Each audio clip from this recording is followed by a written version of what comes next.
Once you realize magic is the stat you need to boost, Sabin becomes very straightforward to use. Spam Aura Cannon until you learn Rising Phoenix, then use Aura Cannon on single targets and fire-resistant enemies, and Rising Phoenix on multiple targets and wholly resistant enemies. Swap them out for Phantom Rush and Razor Gale respectively when you learn them. Boom! You're now a master at using Sabin. There are still some recommendations I'd like to make, though. You should definitely try to get Sabin to level 15 before the Narshe battle sequence, because it's a decently tough spot, and more multi-target damage is always welcome. It should also go without saying, but after you get the Falcon, the very first thing you should do, even if you don't plan on using Sabin all that much, is head over to Duncan's hut and learn Phantom Rush. You don't have to fight a single battle, and it's free, so why not? Later on in the World of Ruin, you're going to realize that Razor Gale is falling behind in terms of multi-target damage, so you might consider switching over to more powerful magic to keep up in that department. As a side note, Sabin's Dragon's Den weapon is just as bad as the rest of his equipment. Even though the God Hand is his most powerful weapon, the Tiger Fang is more desirable because it boosts magic, and Sabin is a mage with no use for the fight command. In terms of lore, Celeste's share is built up as a quasi-Terra, and this also holds true for her battle ability. The only really noticeable difference is their special skill, and unfortunately, Celeste really got the short end of the stick here. On the surface, Runic sounds really cool as it completely neutralizes the next spell cast, and on top of that, Celeste even recovers MP equivalent to the cost of the spell. Unfortunately, it's a lot worse in practice, since not all enemies have a tag that Runic can absorb, and even when they do, there's no guarantee that they'll actually use it, meaning you can quite easily lose a turn altogether with Runic. But wait! It gets worse! Runic can even absorb your own spells if you cast one before the enemy does. So in the end, you lose a turn on 2 characters, and the enemy's open to smack you with a spell. Runic status isn't permanent either. It goes away whenever Celeste takes another action. It also requires a sword to use, to the exception of the Ultima weapon, which isn't compatible with Runic. Luckily, Celeste uses swords for the most part, so it's not as much of an issue as I make it sound like. Other than that, Celeste is practically a carbon copy of Terra, so I'll be brief since everything I said for Terra applies to her as well. This also goes for their excellent equipment. Every top-tier weapon and armor, including the Lightbringer and the Minerva Bustier, can be used by Celeste as well. She has slightly lower magic than Terra, but slightly higher strength to compensate. So what many players do is raise Terra as a mage and Celeste as a fighter. However, magic overall is so much better than physicals, I still recommend using Celeste as a mage. The irony in that is that even though Celeste is a top-tier character in her own right, there's little reason to use her unless you really want to use Runic, or you're in a multi-party dungeon, or you want 2 spell slingers in your party. The latter, in all fairness, is a scenario that's likely to occur because of how amazing magic is. So if Terra's the best straight-up mage, Celeste is just behind. Even though that inferiority complex is mostly due to Runic lacking practical use, it's still useful in very specific battles, such as Tunnel Armor or Narshe Kefka. On that note, make sure to bring Celeste's party to fight Kefka, since you're going to want Runic for that. As for her Esper time, it's rather questionable in the World of Balance, since she leaves the party for a while just as you get the good Espers, and only rejoins after Tamaza. But being available right off the bat in the World of Ruin gives her a chance to catch up compared to the likes of Terra. Now, one might wonder why 2 characters that are so similar exist, and as you're probably aware, it's all for story reasons. In the World of Balance, the only times where both are available to you at the same time are in the Narshe battle sequence, which is a multi-party affair anyway, and the Floating Continent. Terra isn't available for a while in the World of Ruin either, and that means there's still plenty of reasons to use Celeste before then, and you'll realize that despite her special skill shortcomings, she's by no means a dead weight.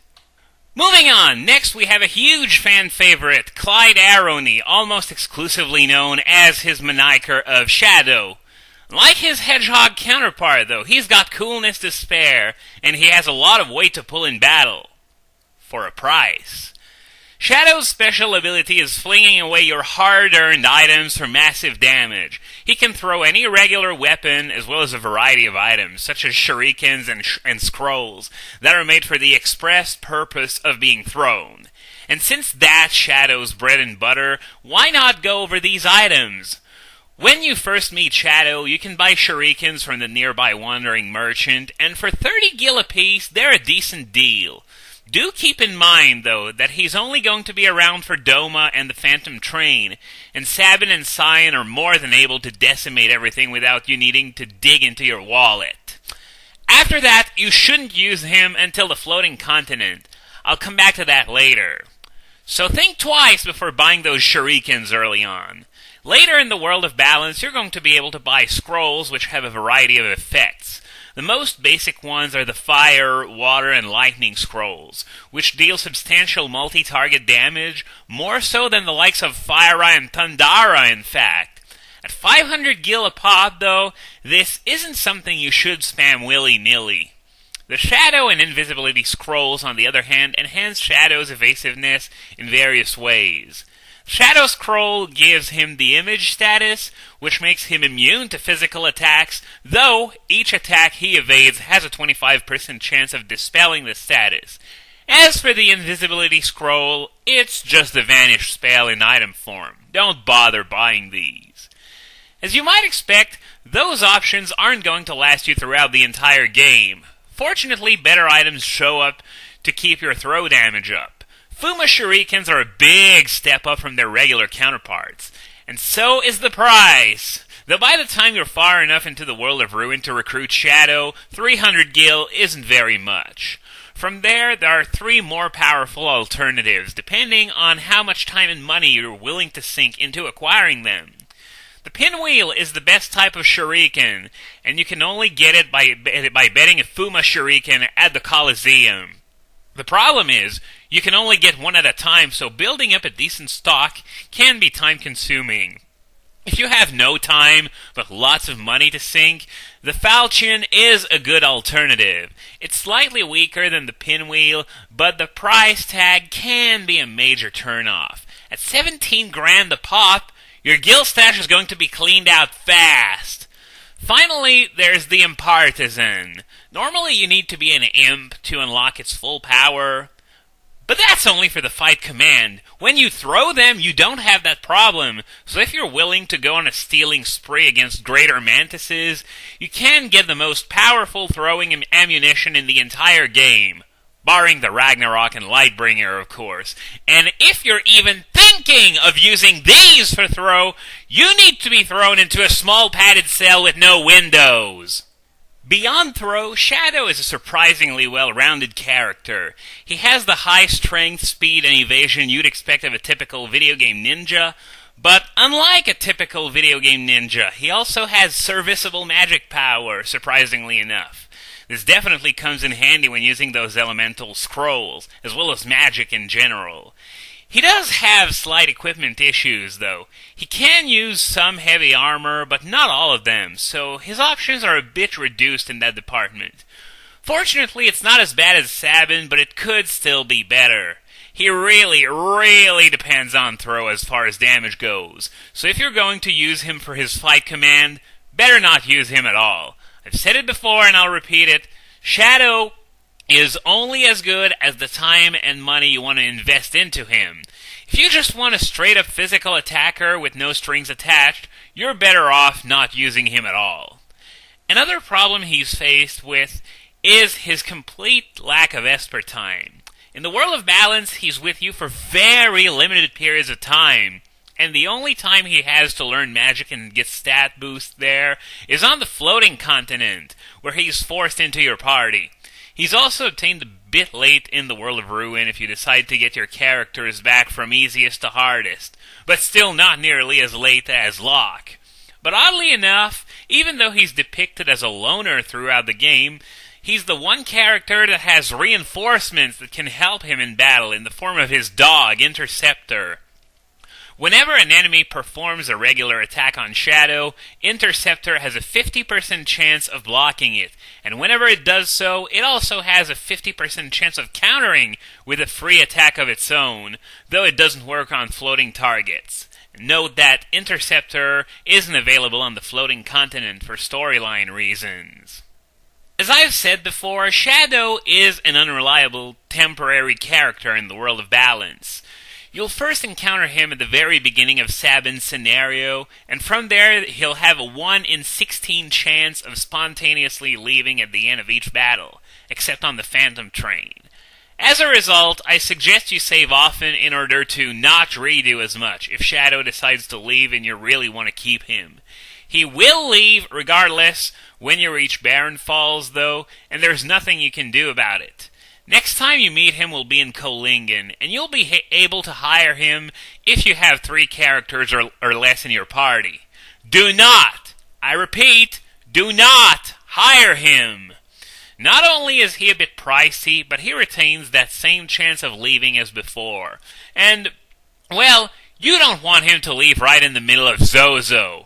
Even if he doesn't, he will leave during the opera scene, meaning you'll have to do the whole southern continent, including the Magitech research facility, with 3 characters. And when Celeste leaves, you'll be left with 2 for the minecart ride. Bad idea. You'll also have him in your party for when you get from the Imperial ship to Thamaza, which is 2 or 3 random battles. This does not qualify as Esper time, so you might as well forget about that. Then comes the floating continent where he's forced into your party. This is the first time Shadow can learn magic and get stat boosts for real, so I suggest you take that opportunity to teach him healing and support magic, since his throw command is good enough for damage. Pity this has to occur in such a difficult area, where you might want to have a 4th character whose magic and stats are up to date, instead of Shadow. By the way, I think everyone knows about that already, but wait for Shadow during the end of the world. Even if you make it to the blackjack with 3 minutes to spare, stay on the last tile next to the blackjack, and when the countdown gets to 5 seconds or so, Shadow will arrive and you'll escape automatically. If you don't do that, Shadow will die. Permanently. Forever. Assuming you do keep him alive, Shadow is a bit of a hassle to get back in the world of Ruin. Not only do you have to go through his dungeon like most other characters, but you also have to find the Ichigeki in it, which is a powerful knife for Shadow, then bet it at the Colosseum, defeat Shadow, and then you get him back. Speaking of the Ichigeki, even though it's strong, you should avoid using it against undead enemies, because if the instant death chance occurs, it will instead bring the enemy back to full life. This applies to any weapon for any character with a chance of instant death, but since I brought up the Ichigeki, it's a good idea to point it out here. But even though Shadow has access to great weapons in the world of Ruin, throw still remains his main source of damage, and the for a price mantra rings especially true here. By the way, Shadow is the first character in this analysis whose Dragon's Den weapon is the best one available. Not only is the Oborozuki Shadow's strongest weapon, it also gives him substantial stat boosts to play with, and these are especially relevant considering Shadow won't be using his fight command too much.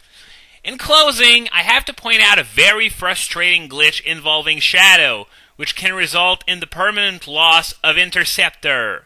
There's a monster encountered in various areas of the World of Ruin's overworld, called the Leaf Frog, or Reach Frog in the original translation, which has an attack called Rippler. What Rippler does is that it swaps a number of statuses between the user and the target, and for Rippler's purposes, Interceptor is such a status. See where I'm going there? If Shadow gets hit by Rippler, he will lose Interceptor permanently. Do not have Shadow in your party when exploring these areas of the overworld, or you'll regret it. The worst thing is that despite all the ports and re-releases, this has never been fixed, not even on the Game Boy Advance version, even though it's been documented forever.